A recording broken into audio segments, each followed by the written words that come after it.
Okay. This is a berry tent. Okay, cool. Great. All right, back up. Look. You see me? Yeah, I don't want to show too much now. I want you to see the full thing.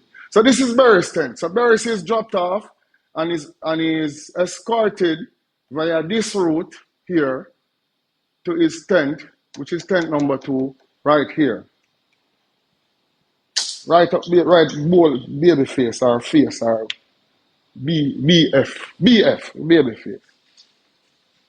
So same thing goes for baby face. Baby face is dropped off at the artist drop off point. Has a very large team, probably about 8 lead singers, backup singers, about 4 engineers, band members. So it's a huge team for Babyface and a big team for Burris. These are 2 main acts, top of the line acts. So them crew is huge. Now these tent now, so they had the opportunity to choose baby. This tent was allotted to baby Burris because we don't want Burris to walk far, but we don't want to put him too near around crowd or anything. So we put Burris here. Babyface's team wanted to be here. So this is Burris in tent number 2. This is Babyface team in tent number 1. I'm going to show you Nige Boy's tent for a reason, which I am going to get to later on. Right? Let me have Nige Boy stick on the brother.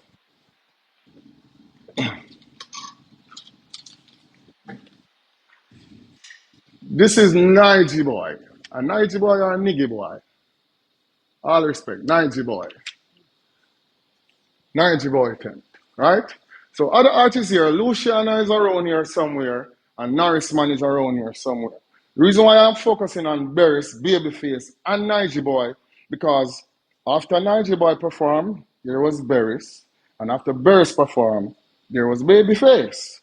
That is the little segment we're focusing on at the moment. Now, on a typical Reggae Sumfest night, show night, all of these areas are occupied by artists. These are olden areas. Artists are in their tent. In these tents, they have a rider where they say they want Hennessy, Red Bull, cranberry, they want water. Only thing we don't give them is weed for smoke. But almost anything what them want, we make sure certain caliber artists can ask and it is provided. But every artist have water and refreshments. If they want food, they get food too. So these tents are for the artists and their crew members who are working. It's not fully for entourage, but you know in a Jamaica, as we stated, every artist travel with entourage. So a tent that is supposed to occupy 20 people will sometimes have 30 people in it.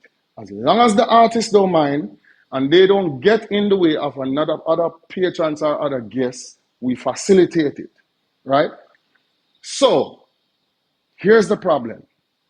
While this tent will be filled with 20 persons, you will have another 10 loitering in these pathways, in these walkways. Because that's how we stay. We know everybody.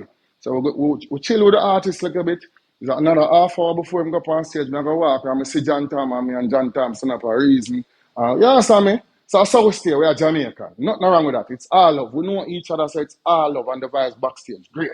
Wonderful vibe, you know. So these passageways, these walkways are always packed with people. However, people cannot stay around here and watch the show. Remember, this is backstage, you know. But people cannot stay around here and watch the show. But what Reggae Sumfest facilitate for people who are backstage is another backstage area. Over here. They must see my point, right? Right over here. So you see the whole of that, you see the whole of that space here, so this is no passageway, you know. None of these, this is not a passage, it's a open.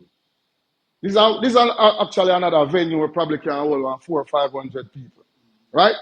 We provide this for artists entourage because artists and them entourage can't go up on the stage, right? So we give them this section with a big screen with great audio to watch the show. So them have one bar right here, so them can drink, them can put out them chair, them can leisure in this area. There's two bars there. Talk about them here, man. This is on a TV, Jay, brother. There's two bars. See the one bar here, so, and there's another bar here, so. This big area, this is where the Reggae Sumfest provide for artists entourage. So if we don't want people loitering in this passageway, we don't need to run them out the venue or do anything despicable. We just say, please go to the other black backstage area. Because some artists prefer to not have people standing in front of their tents. Barris, you don't want people standing in front of Barris' tent, right? But because Barris' tent is around the back here, so you don't get a lot of that. But we always have a problem with people loitering in this area. So these are DSR, DSC administration. This is storage. This is where we store food and the drinks to service the tent. This is where we do the internet. These are security posts. A lot of things happen right here. This is total business. But here is artist tent. May I go too slow? May I speed up a little bit? This is another bar. Is that where this, right, Bob? This is another bar to facilitate people that will have lighter in this area, right? On a typical night, a lot of people in both areas.